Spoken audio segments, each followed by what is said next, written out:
Hello and welcome to the Elder Tree podcast.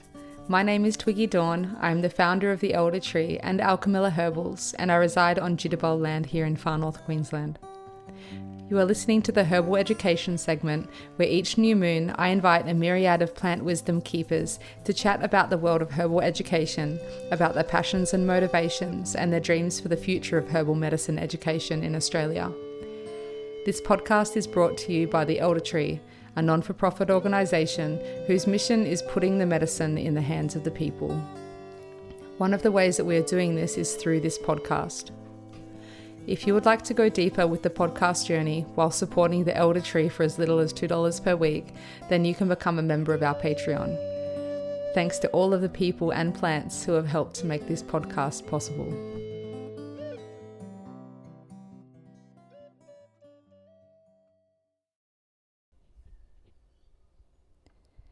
Come join us today as I interview Seven Song, who is an American clinical herbalist, teacher, botanist, and naturalist with over 40 years of experience in herbal medicine in the United States. He is the founder and the director of the Northeast School of Botanical Medicine and the director of holistic medicine at the Ithaca Free Clinic. His work primarily focuses on practical, experience-based herbalism, integrating clinical care, plant identification, and medicine making to support accessible community healthcare. He's known for his grounded and practical approach, and he spent decades helping people access herbal medicine in real-world settings. This episode covers a lot of different topics. It's very engaging. I'm not going to go into all of it now. You'll just have to listen to it. But I will just say that Seven Song really offers a lot to the international herbal medicine community through so much of his free education. And he is coming up to a big change where he's preparing to close down his school, and he's really developing a beautiful online free database called the Herbal Database, and it's a really great free resource, so it's well worth checking out. I've put the links in the show notes. I've put lots of links in the show notes. He has hundreds and hundreds of hours of amazing free material on YouTube and various channels, so check it out. And if you're listening in time, he does have a great upcoming free anxiolytic class, which is in Australian time zone. It's on Saturday, April 5th. So check that out in the show notes. And we're hopefully going to be supporting Seven Song to come to Australia in 2028. So stay tuned for that. And just before we get started, and while I've got your attention, also wanted to let you all know about the Herb Fest down in up in Sunshine Coast, which you probably already know about. I'm sure, it's well known in the herbal medicine space in Australia, but it's on June 14th in the Sunshine Coast, run by Cat Green. It's a jam-packed day of amazing herbal delights, incredible guest speakers from all around Australia, lots of different workshops, and there's going to be a panel. I'll be on the panel. There's going to be lots of hands-on stuff and heaps of different amazing handcrafted herbal medicine stalls. So check it out, Herb Fest. Check it out. Come along. We'll be there. The Elder Tree will be having a stall there. So come along. I go every year. It's well worth it. Nothing like it in Australia. So yeah, I hope to see you there. Drop us a line if you think you're going to be making it. And without further ado, we're going to move on and listen to the beautiful wisdom of this incredible elder from the States named Seven Song.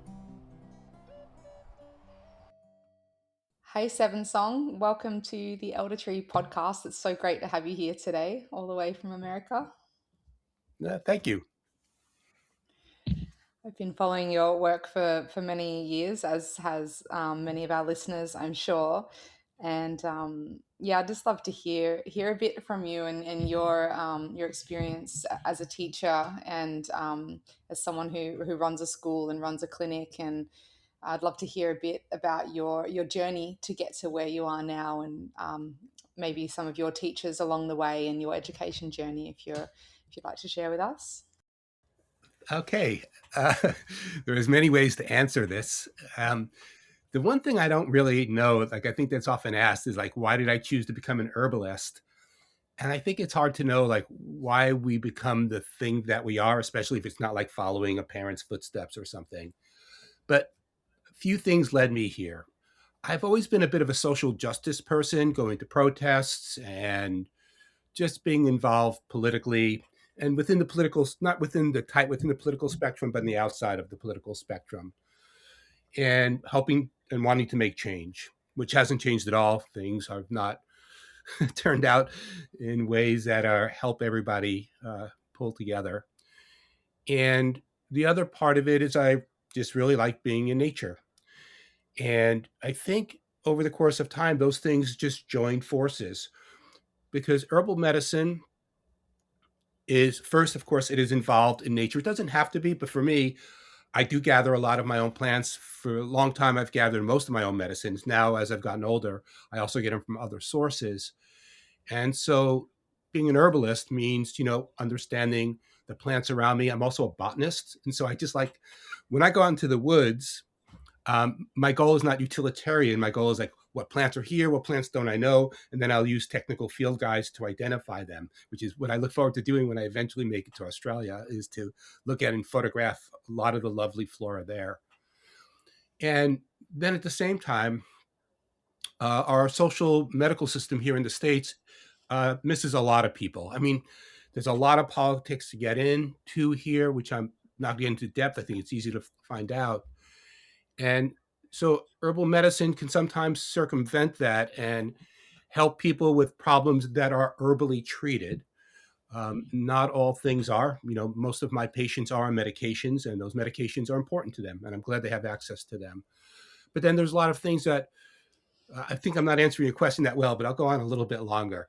So I think I, for me, I've wanted to be able to help people, and I wanted to be help them with their bodies, so in physical ways rather than just in talk therapies. And so herbal medicine allows me to do that. And I think, yeah. And I started in 1981 with my first herb school in California. I'm from the East Coast of the United States, and California's in the West Coast. And so my first school was 1981, the Botanic Academy of Herbal Studies. It was kind of an accident, and I fell into it, that school. But one of the big things that's happened is there's a botanist there named Christopher Hobbs, and I started learning how to identify plants in a technical manner, learning how to key out plants, which has stayed with me forever. At this point, I just really like identifying plants. Then I went in 1983. I went to the California School of Herbal Studies, and that kind of school, a lot of the schools in the United States, they really network people together. They're often in person and less so since the pandemic. And then just spending time around people that really liked herbal medicine. I didn't really know what I was going to do with that in 1983. At that point, I'm in my mid 20s. But I enjoyed learning about the plants. I enjoyed learning the medicinal uses. And I started learning that I really enjoyed meeting the people in this field. So that kind of also sinks into it. So social justice, nature. And then, when you join a profession of some kind, part of what happens is you're within a certain group of people. And one thing I've really appreciated is many of the people I've met in herbal medicine. I think a lot of kind, uh, thoughtful, caring people. So then I went to that school, California School of Herbal Medicine, Botanical Studies. And then the next school was 10 years later, and that was Micheal Moore in Albuquerque, New Mexico, also now in the southwest of the US in the desert. And he was very influential. Um, this part turns a lot of people off, but it's true for me. One of the more difficult aspects for me is a lot of the spirituality infused in herbal medicine. I just am not really I'm not really a spiritual person. I'm around many kinds of people with many kinds of thoughts and beliefs, and that's easy for me. But I tend to think more along a medical line, looking at labs, diagnoses, medications people are taking. And Micheal Moore was much more in that frame. And so for the first time, I'm around a more scientifically oriented herbalist, but not, you know, science has plenty of holes in it. And so, he allowed for that, as I hope to allow for that, meaning that there's many things, many things we don't understand about how plants work in the human body. So that would have been the last school I would have been to. It was 1993. And then 1994, I taught botany for Micheal Moore and attended his school again. But a big influence. And once again, I'm now surrounded by people who are interested in studying herbal medicine. And I'm just learning that this is a clique of folks that I really want to be around. Since then, it's been a lot of self-study and a lot of places that I can discuss over time about where I've worked and where I've gained clinical experience. On that note, I would say the one hole in herbal medicine in the US and frankly many places is lack of mentoring and lack of clinical experience. So one thing that doctors have, it's not always the best way that it's approached. But before as you become a doctor, you're then put into a hospital setting where you learn by trial of fire. Basically, I mean, you are there, you have to treat people, and often in herbal schools, including my own, when people leave, they don't have a direct mentorship. So learning all those important skills as a clinician, all the counseling aspects, understanding physiology, pathophysiology. Um, but I can stop there and see what the next question is. Oh, thank you. That's very insightful, and what a great opportunity to get to learn, all those years ago with Christopher Hobbs and Micheal Moore.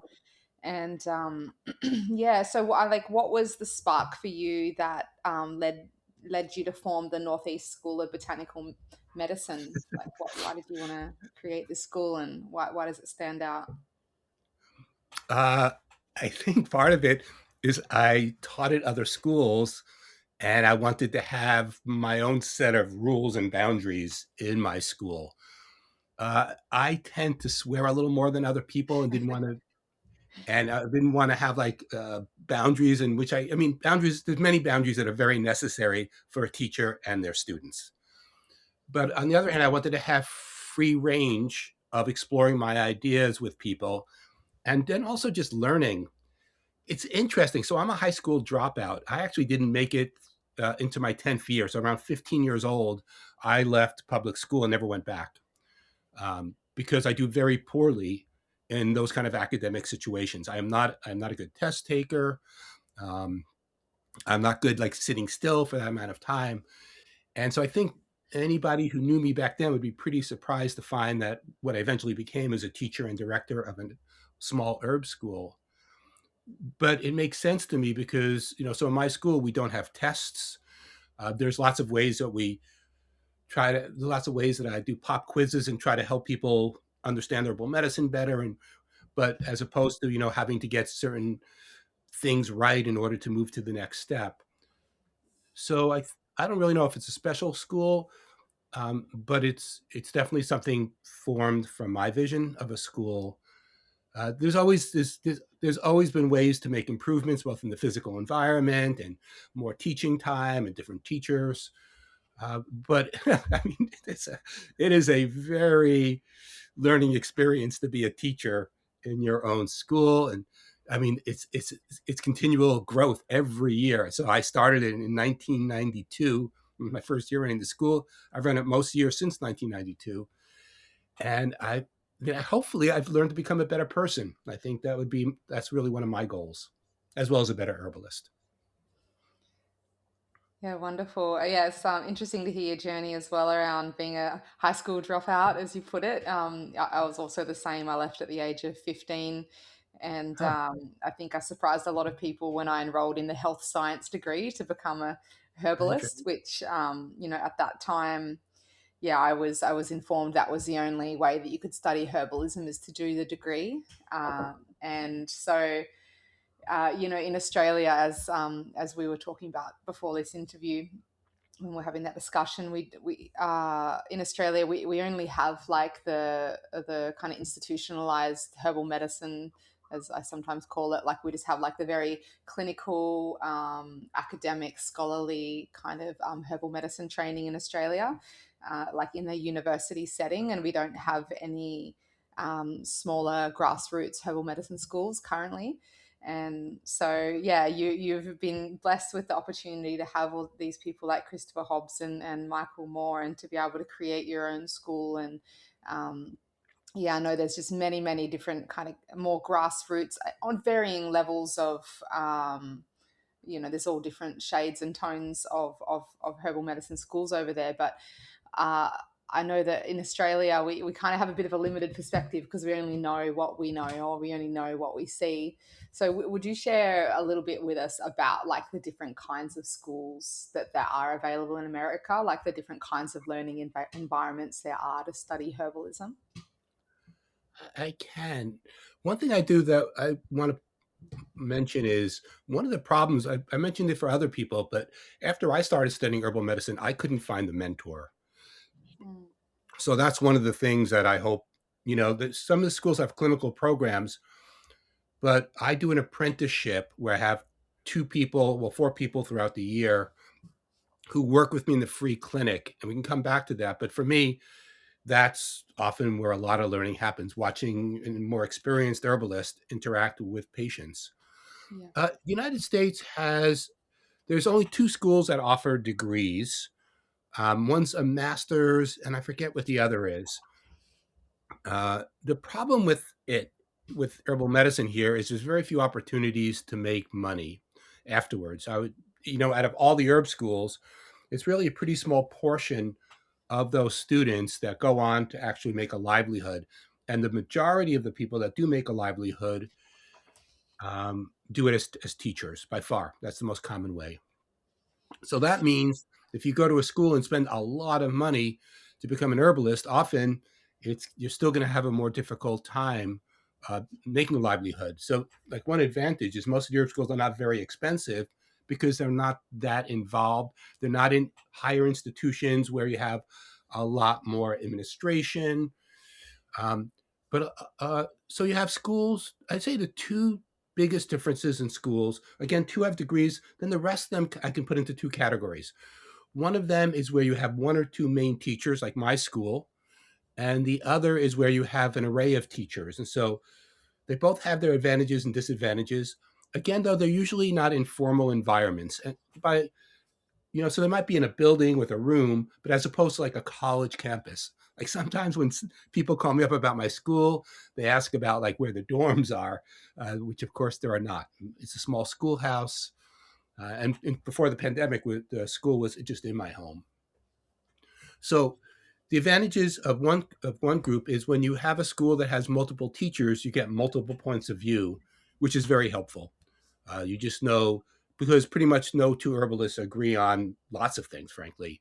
They might not be far off, but how they use blue vervain or how they use roses could be very different. The advantage of going to a school that has a singular person like myself is that you get a lot more transmission of information of one kind. So if I'm the main teacher and I have 500 hours to teach, I can teach from like point A to point Z much easier. So I think when people think about what herb school, I think one of the big things is, do you want to go to an herb school that has multiple teachers from multiple points of view, or one teacher? And then if you go to that school, you really want to make sure that you gel well with the teacher. And then the thing that's happened much more post pandemic is lots of herb schools have gone online. And I understand the need for it. But I have to say, it's an entirely different experience. Like, having run an herb school in person, when 20 people get together, some of them become friends with each other. Those friendships can last a long time. I have friends from when I went to Micheal Moore School in 1994, that, is another herbalist that's a close friend of mine. And so, as much as possible, I would, if people can do it, is being in a in-person school, because then you interact with all the other folks. I don't know, it's just easier to learn. But of course, the difficulties, you have to move someplace. That's a lot of expense, where if you're just at home and online, there's very little expense. But I don't know. As more and more schools go online, I feel bad for folks, because a lot of what has helped me stay in herbal medicine and learn has been all the people I've interacted with in person.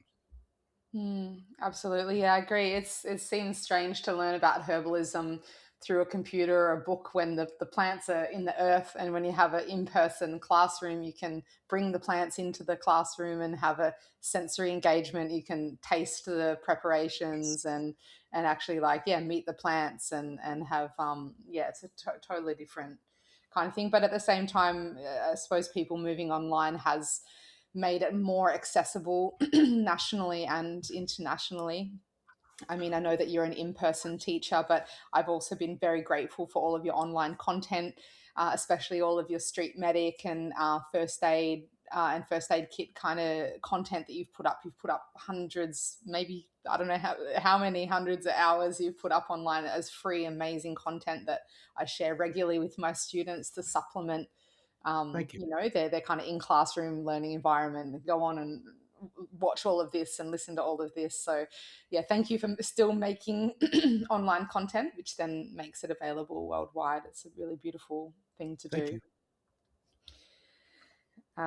Yeah, and actually, like on that, the your street medic work and also your work with the Ithaca. I don't know if I'm saying it right. The You Ithaca got it. clinic that you started and that you run. I'd love to hear a bit about that, because we sometimes have little pop up free community clinics in Australia, usually in response to a crisis like a natural disaster or something. They might pop up and then fade off, but there's not down in Tasmania. There's a lot more of that.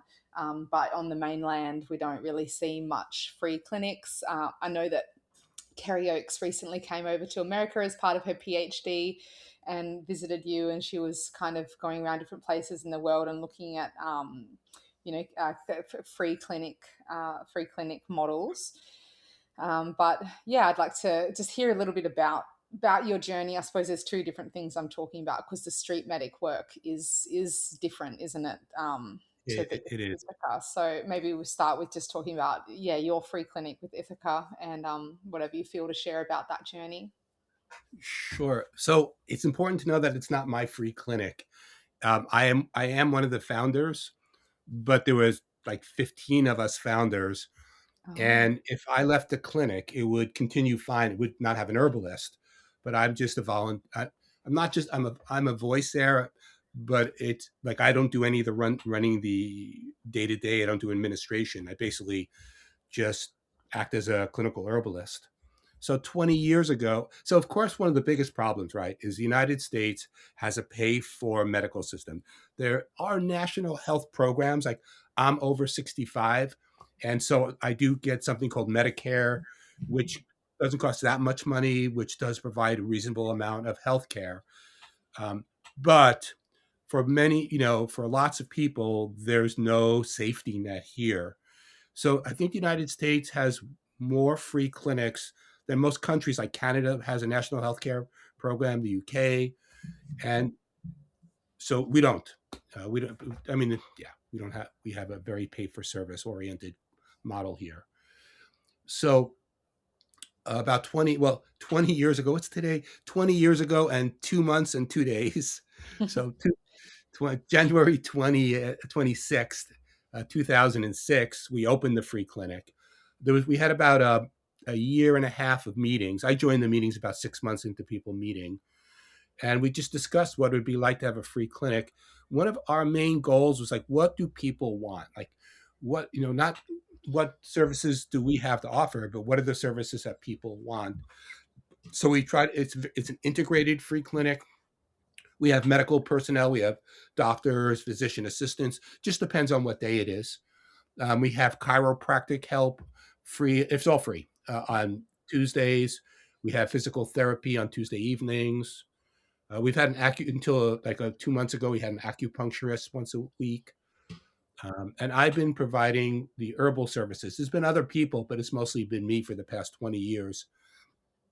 And so all consultations and all herbal medicines are free. The one caveat is I don't send medicines to people. It's just way too expensive and too much work. But if they're there or somebody picks the medicines up, all the medicines and all the refills are free. And so I've been doing that again for 20 years. And you can imagine that So I only generally work 4 hours a week, but you add that up, and I've seen thousands of people, and I have learned so much working there. It's been phenomenal. Hopefully it's been phenomenal or helpful for the people that I see, and of course my skills have grown. Like initially, when people would come in, might have cancer, I'd be more tenuous and a bit worried. And now, like I treat people with cancer, but I don't really treat their cancers because I'm no expert in tumor suppression with herbs. But somebody with cancer still has they might have chemo effects, all the anxiety or depression associated with it. So, for instance, I saw somebody yesterday who was schizoaffective, and we talked about the medications that he's taking. And I'm not going to give herbs to try to help with that diagnosis, but they also have other health problems going on and just want to talk about it. So the one thing that happened over the many years is I'm just much more comfortable talking about pretty much any healthcare problem and studying it if I don't really understand it. I have a much better understanding of pharmacy, of the drugs people take, of the different diseases.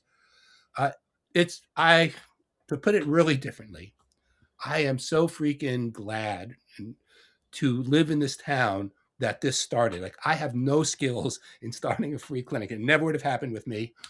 All the things you have to do and work with the hospitals and get buildings and get up to code.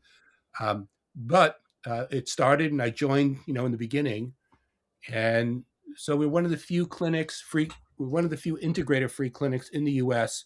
That has an herbalist.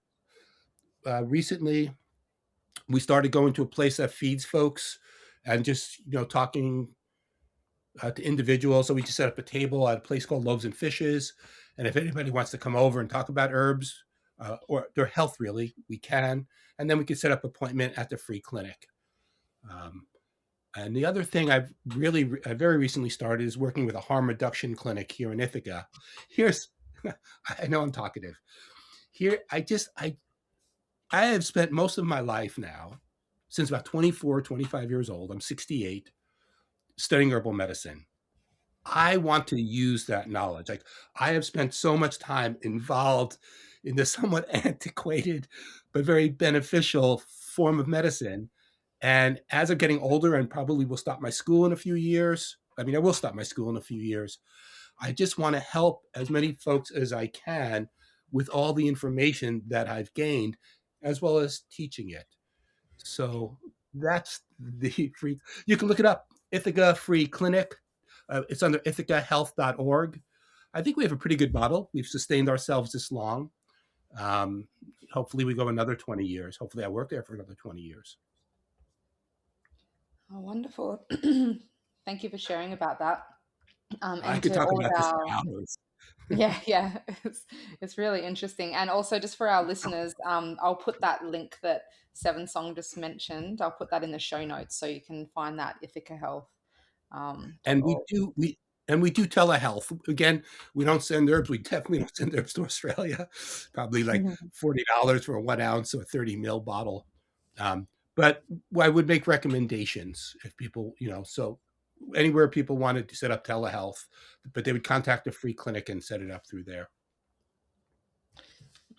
Oh, wonderful! It's a beautiful offering. It's so dedicated for you to be there from the creation through the last 20 years. I'm sure you've seen a lot of different things come through. Like what would you say are the most kind of common Uh, issues that you're seeing? that is so easy. Want to guess what it is? Stress, anxiety. Anxiety. Yeah, Anxiety. yeah.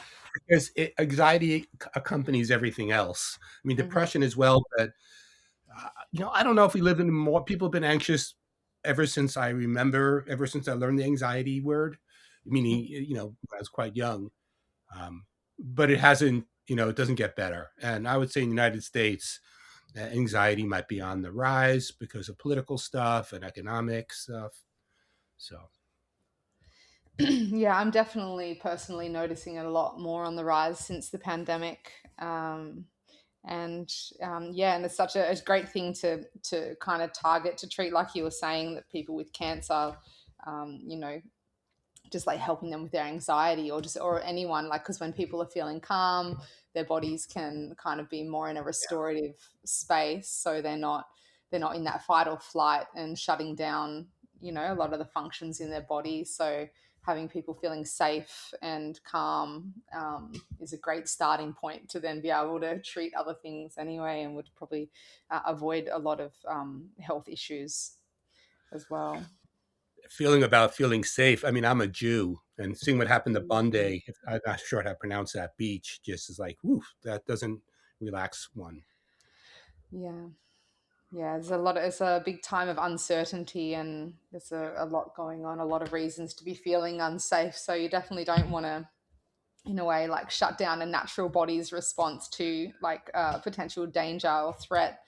But at the same time, when people are kind of living like that day in, day out, it definitely takes a big toll on the health. So what would you say are your top herbs, and how do you work with people that are experiencing high levels of anxiety?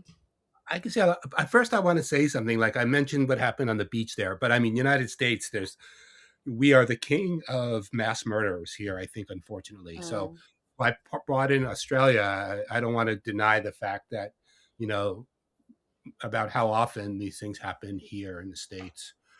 Um, there's a lot of herbs. I mean, I could start, and I tend to put them in like the categories of, are they nervines like Tulsi or rose? Are they more anxiolytic like wood betony or damiana? Are they more sedative like hops or kava? There's probably about 30 different nervines. I am doing a class on anxiolytics and nervines, and I'll post it. I mean, probably the timing will be bad for people in Australia, but it's just in a week away. I'm going to be doing a free online Zoom class, and then I'll put it on my website. And it's going to be basically herbs for anxiety. So there's lots of different herbs. Uh, Sometimes they're specific, like if it really affects their digestive processes, I'm more like a catnip and chamomile person. If it's more like endless ruminating thoughts, I tend to think more passion flower or blue vervain. But we give out a lot of nervines and anxiolytics and sedatives, and sometimes they're helpful. hmm. Your herbs can only really go so far, right? If there's like actual reasons for people's anxiety levels or Exactly. something that's in their environment. Um, Do you want me to talk at all about street medic stuff or? yeah, I would love to hear about that. I love watching your content of your herbal medic work. So would you share about that journey with the listeners that don't know about it? So for me, it started a long time ago. I said like social justice, which was not called social justice back then. But by the time I was 18 years old, I started going to protests. Back then, it was about nuclear power. Actually, nuclear power looks a little, anyway, different these days. Um, and so I started going to protests kind of young. And, but um, I really don't just like marching and yelling, frankly. I like working with people. So I don't know. At one point, I just started bringing my herbal skills to that. There's usually like any large event, any large protest, demonstration, or Occupy movement. There's usually a team of medics and other kinds who are there to help people. We also have like groups like Food and Bombs, Food Not not Food and Bombs, whoops, Food Not Bombs, who bring food and water to distribute to people. So by the time I'm in my mid 20s, I'm suiting up and I'm going to protests and treating people, whoever needs to be treated. Uh, Often, one group of people that often need to be treated are other medics who don't.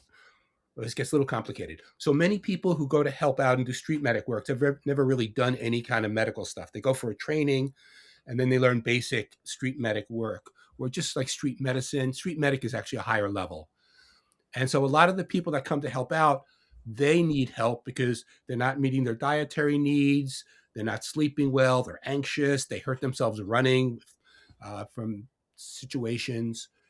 Uh, it's an interesting environment for those kind of folks that like working in higher stress environments. It's very interesting, and you could be pretty helpful. Some of it will happen at the event itself, looking for people who might be dehydrated or just hurt somewhat place. And then there's, if it's a bigger event that goes on for days, there's usually someplace off in the downstairs of a church where we set up so we can bring people there to treat them and also just keep all of our backup medicines there. This Saturday, there's an event here in Ithaca and all throughout the United States called No King's Day. And so I'll be going there and having my herbs, bringing my apprentices. And basically, what I'll do is walk around and just keep my eyes open for anybody that's hurt or needing help. And I think it just lends an air of like people knowing there are people there to help. There's often sometimes more like nursing organizations that might be there, but I do more of a roving street medic uh, than just to see. Ithaca tends to have less run-ins with police, more peaceful protests, but you never know what can happen. And then somebody with a car can come in and just hurt people tremendously. That hasn't happened here yet. Mm. Yeah, I'm sure it's quite. I'm sure you'd see a lot of things doing that line of work. It's kind of like a mobile emergency room, a little bit, isn't it? I mean, you probably work alongside other like paramedics. Is that right? Like you're kind of in a similar space together. Not not here in Ithaca. Like the No King's Days have been almost nobody. But if I go to, I don't usually work along. Like sometimes we work in teams, and that I'm usually working with another herbalist. But there might be but I have radio. I mean, we have radios, or we use some of the phone groups. Uh, so yeah, smaller ones it also depends where you are. If, like in Washington D.C., the No King's Day will have much greater street medic turnout because it's much more vociferous. There's a lot more people and a lot more protests going on there. So Mm. that depends on where it's happening. Yeah. And so, like, what are the kind of the most common things you mentioned? Dehydration and like injuries. Um, Anxiety, yeah. GI problems, and soft tissue injuries from people running, sprinting. If there's any kind of weapons used, then there might, that might be something. I mean, those people are probably going to have to go to a hospital, at least a safe space. Um, but yeah, usually it's more really just matters where I am. Like when I go to DC, it's just a much greater amount of people harming. Also, you have much more protesters who might be doing things like throwing bricks through windows. And when that happens, you have a massive amount of law enforcement, which creates a massive amount of interaction between people and a lot more harm. Hmm. You also do it at festivals, is that right as well?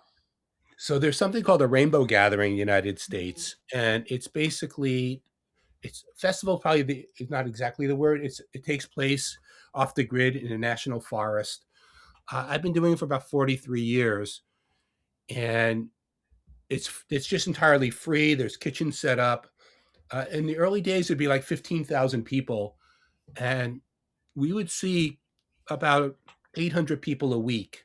The week that I would work there, it's also a free event. I mean, the first aid is free. Lots of foot injuries from people walking barefoot. Mm. Sometimes people having bad interactions with drugs. Um, and then, of course, there's always just anytime you have a lot of people outdoors and cooking for themselves, you can have diarrhea and foodborne illnesses, potentially waterborne illnesses. So the Rainbow Gathering has been instrumental in my learning how to treat a wide variety of first aid. I would say it would definitely be a specialty of mine because when you're out in the wilderness, uh, even if people need hospitalization, you still have to stabilize to get them to a hospital, which is likely 2 or more hours away, and you have to also just get them to a car. So I've done a lot of first aid. I've also done like festivals in Costa Rica. There was something called Envision, and I used to go work in an herb booth there, which was also very interesting. But I like being out in nature and doing it, like the rainbow gatherings. This is probably my last year though going to that. At 68, it's yeah. Also, there's less people, so less accidents. Okay. Well, 43 years is a pretty good stint, I would say. It's true. Yeah, we're going. I wasn't sure I was going to go back anymore for a bunch of reasons. Part of it, again, it's much smaller gathering, so not really needed. Um, but this year it's because it's someplace different every year in the United States, and this year it's just 4 hours away from me. And the students are very mixed about it because basically you're just surrounded by people a lot of the time. But it's been instrumental for a lot of my students getting hands-on first aid experience. Oh, wonderful. Yeah, thank you for sharing about that. And hopefully there's some inspiration to create something like that in Australia. I've never seen it before. Um, yeah, it's pretty amazing. I just want to kind of shift gears a little bit at this point because I'd really love to talk with you about simples versus formulas because I'd love to know I'm quite passionate about using simples. I really love learning about and working with singular herbs at a time, and there's not many people that do that. In university, they don't really allow it. So yeah, all of the practitioners in Australia are just only being taught about quite complex formulations. And so, I would just love to know a bit of your perspectives around simple using herbs as a simple versus formulation, and when you personally use one or the other, and what the benefits or disadvantages are of a simple versus a formulation. I am a formulas guy. There's two plants. Um, Whoops! I have a dog coming. Hello, pup. Um, I'm gonna right there. I'm gonna have to come on, get back out. I'm at a friend's home and they have some very friendly dogs. Um, so there's two plants that I tend to use alone because I just think they work better alone. And that would be anemone, sometimes called pulsatilla, and then lobelia inflata. And they have very specific uses. So anemone is used for panic attacks, and it's just very helpful on its own. It's not so much a good tonic, but as mentioned previously, working at events, panic attacks are really common, especially in stressful events. So you had a protest, and somebody just moves past their anxiety, and what goes deeper into it, and then moves into a panic attack. So anemone can just be helpful, and it's a lower dose herb, though I think in places it's considered dangerous. I haven't seen any negative effects from it. And then lobelia inflata, which has multiple uses, but it's such a good bronchodilator that when I'm working with people, so asthma is also very common at all these events. So somebody's there and they're protesting and marching, or they're doing a lot of work at the rainbow gathering and their asthma just kicks in. Maybe they don't have their inhaler with them. Hopefully we can provide an inhaler if we have one. But lobelia by itself just works as a bronchodilator. I would say, but most of the people I see in the free clinic, um, I give them formulas, and I like uncomplex. Generally, I try to keep it 5 herbs is a lot of herbs in a formula. I like 4 is even better to me. I think though, as you get to know the individual herbs, you could you learn how to reduce the number. I'm going to switch that around. I find that newer students, when they're putting formulas, have lots of different herbs in there. And I think the reason for that is because you think, oh, you need this for this, and this for this, and that for this, and this for that. But over the course of time, you realize you don't need, some herbs have multiple uses. And so you can reduce the amount of herbs in it. But another really practical part of it is we make the formulas for people at the free clinic. And the more complicated they are, the longer they take, the more likely I'll run out of an ingredient. So but I also I rarely see the need to have that many herbs. I'm really talking about tinctures and glycerites right now. Mhm. Teas, I add a few more herbs, like 5 or 6 or 7, because then you can change the flavor. You could add lemon verbena into things, um, and just alter the flavor. Where I'm not altering. I don't want to alter the flavor too much in a tincture because it decreases the overall medicinal value. So I had one patient. I would say her diagnosis is she just feels overwhelmed, and so a form of anxiousness. and she has a hard time taking deep breaths.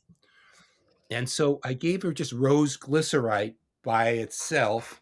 And I just told on the label, it says take, I forget how many, like 5 or 10 drops, 5 times a day, making sure that that works for her.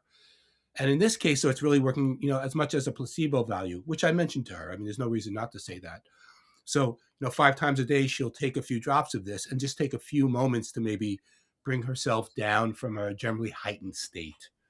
Uh, but often with those kind of relaxing medicines, often they are, often a couple of different herbs in them. Does that answer your question? Yeah, yeah, it does. Thank you. And so you were talking about glycetrax and tinctures. So the tinctures that you work with, and I'm aware that you said earlier that you used to gather most of your herbs for your preparations, and now not as much as what you used to. But I'm curious, are you working with like fresh plant tinctures or like with dried herb extracts or a mixture of both? Most of the plants that I use are dried. Again, partly just what I said is I'm not gathering them, but over the course of time, I feel like dried plants work better often than fresh plants. And by dried though, I mean not old. I think that's what often gets confused. So because if you go to like a store often and look at the dried herbs in a jar, they're dried, but they're old. Right, the color is off, the aroma is gone. So when I'm talking about dried herbs, I'm talking about things that have not been dried for too long or been stored really well.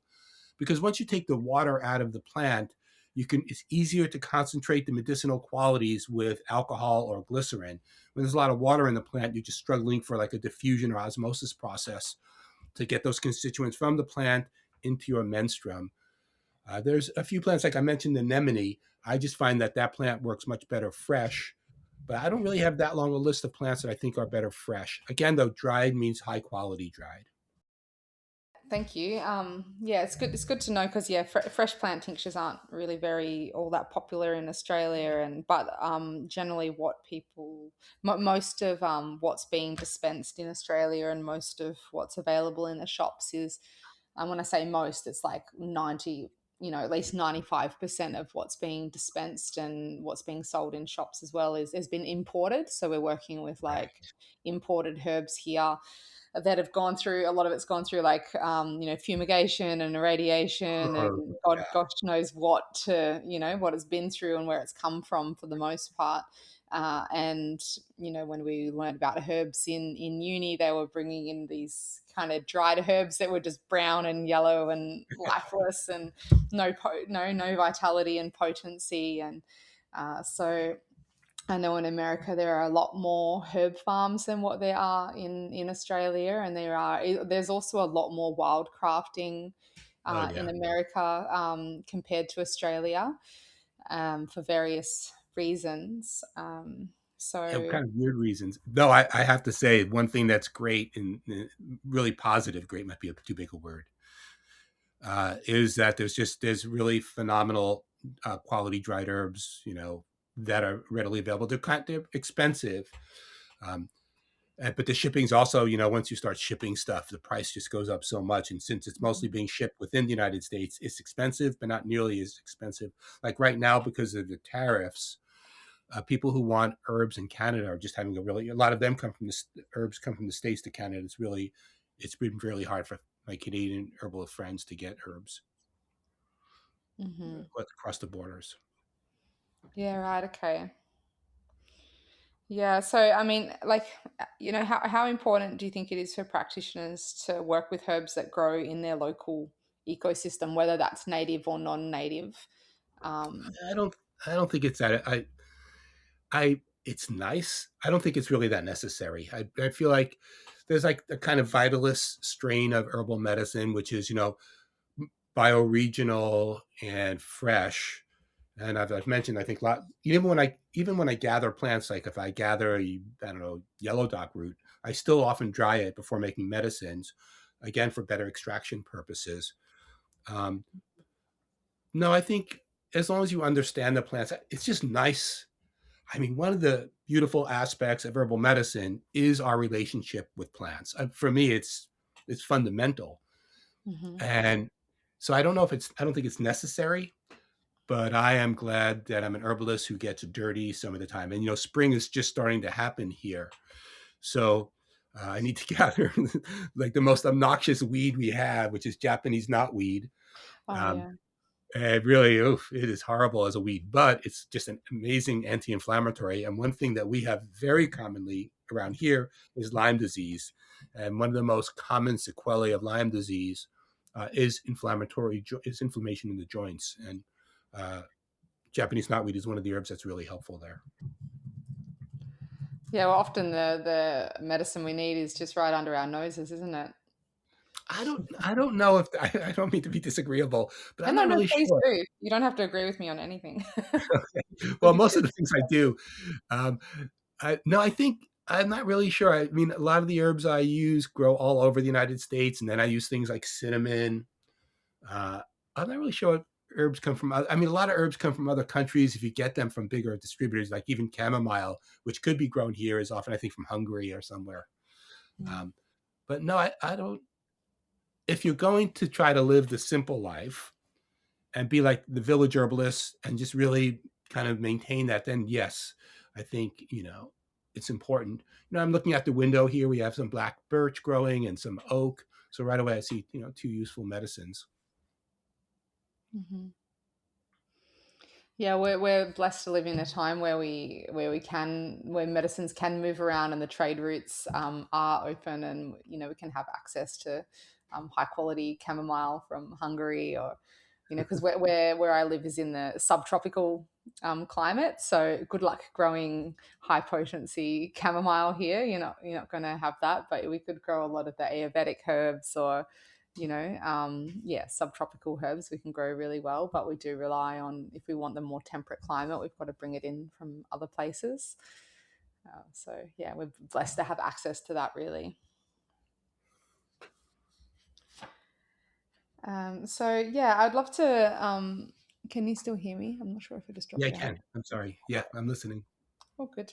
Um, so what do you think? Like, what would you like to see more of? I know you mentioned that overall, in education in the States, there's a lack of mentoring and clinical experience for students.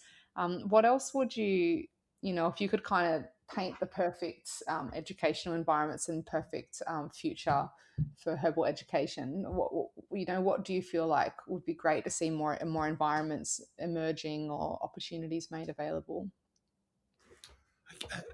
The problem is this is more on the patient side rather than the practitioner side. It's really hard for herbalists to make a livelihood in as a practitioner. I only know one herbalist. I know a lot of herbalists that made her livelihood, was able to buy a house and live comfortably, practicing herbal medicine, meaning, um, and so I think somehow altering that. Some things I'm wary of, like licensing. I'm a Russian Jew, not Native American, um, but I work a lot. I just have a bunch of friends in uh, some of the nations around here, some of the indigenous nations. And so I worry, like, if licensing comes in, how that would affect people who practice culturally. Um, so I'm not answering this very straightforward. It's tricky. So one of the problems that people can't make a livelihood practicing as an herbal medicine, practicing as an herbalist, is because insurance doesn't cover us. Mm. And insurance will not cover herbalism until it becomes a licensed discipline and then becomes very academic.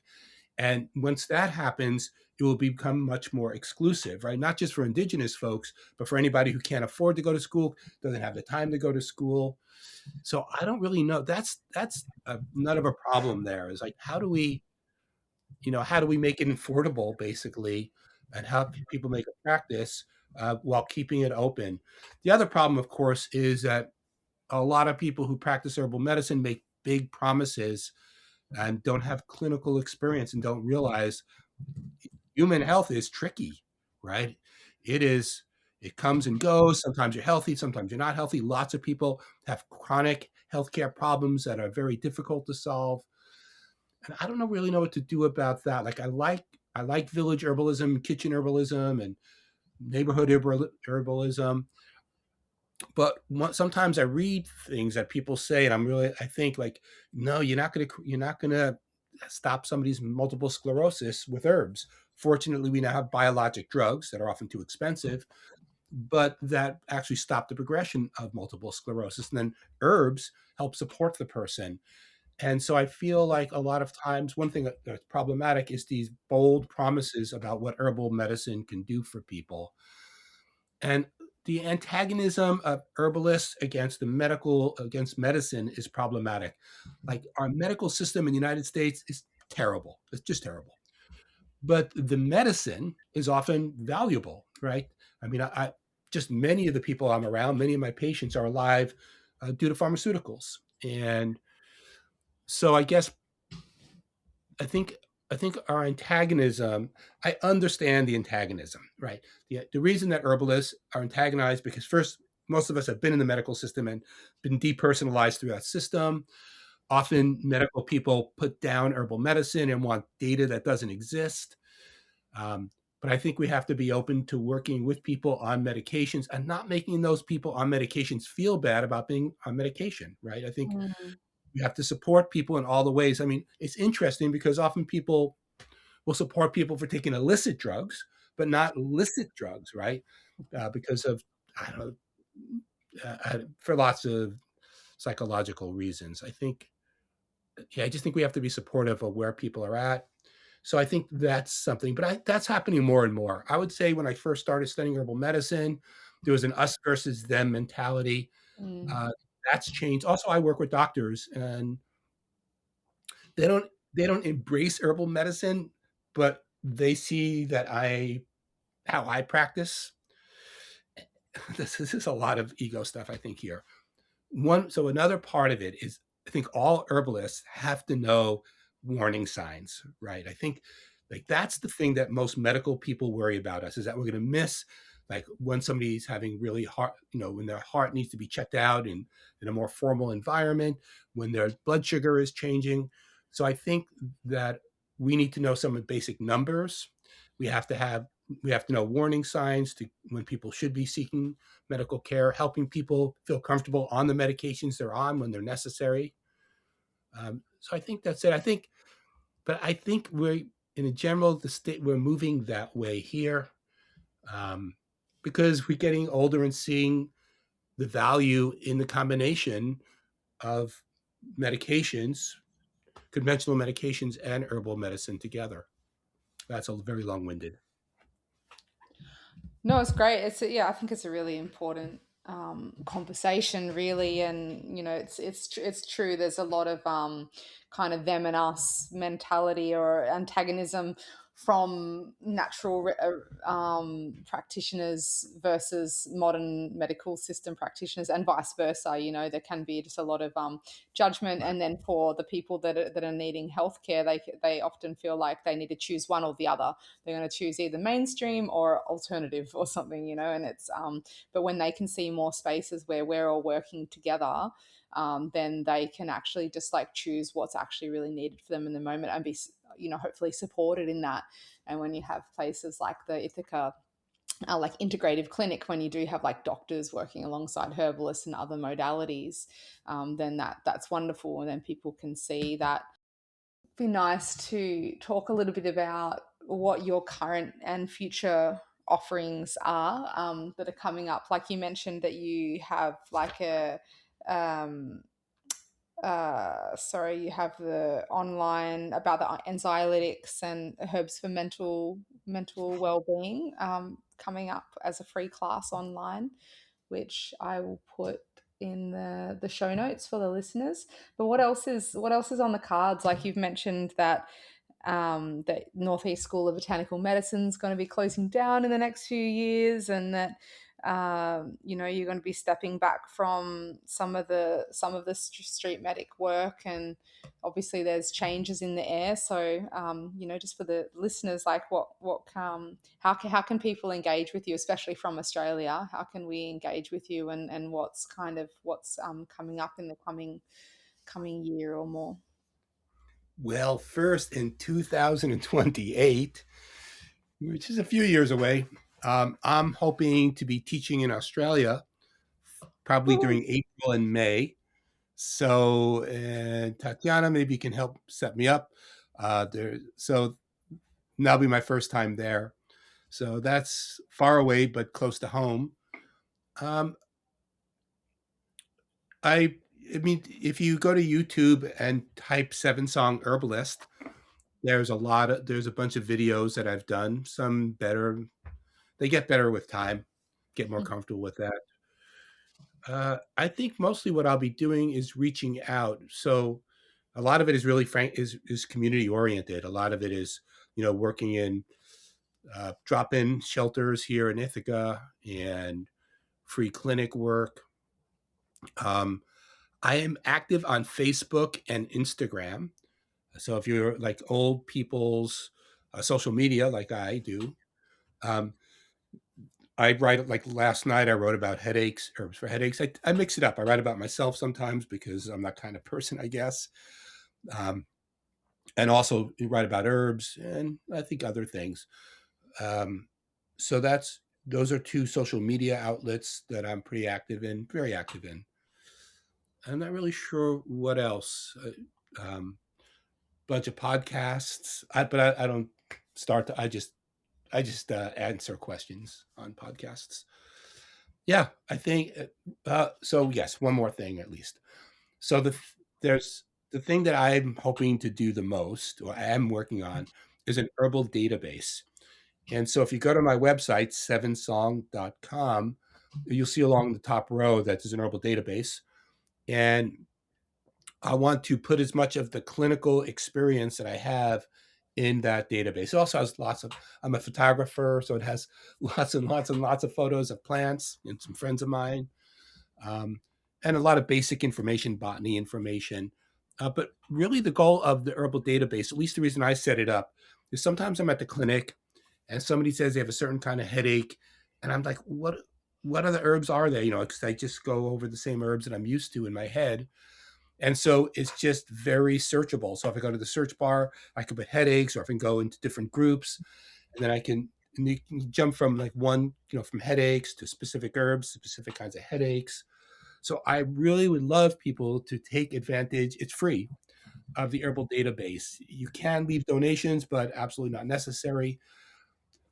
This is what I hope to leave, right? So besides teaching and leaving being a teacher, the database is the thing that I'll probably work on for the rest of my life because it's maybe 185th finished, but it's usable at this point. So if you're seeing people and you're like, what's a good herb for irritable bowel syndrome?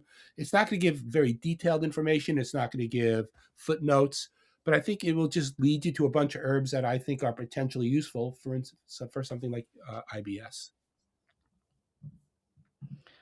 Oh, wonderful. That's very exciting, the herbal database. And yeah, thanks so much for like all of your, very generous offerings that you've made in the herbal education space, over all the years, all the time that you've given to the free clinics and the street medics and now, this beautiful herbal database offering.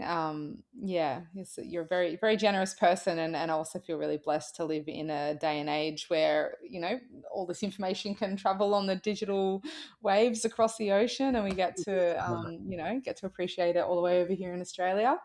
And also very exciting, 2028. Let's keep that conversation going. I would love to support that in any way I can. And I'm sure Oh, that, yeah, don't worry about it. You will be called upon many times until when that happens. So hopefully you wonderful. don't get tired of me before then.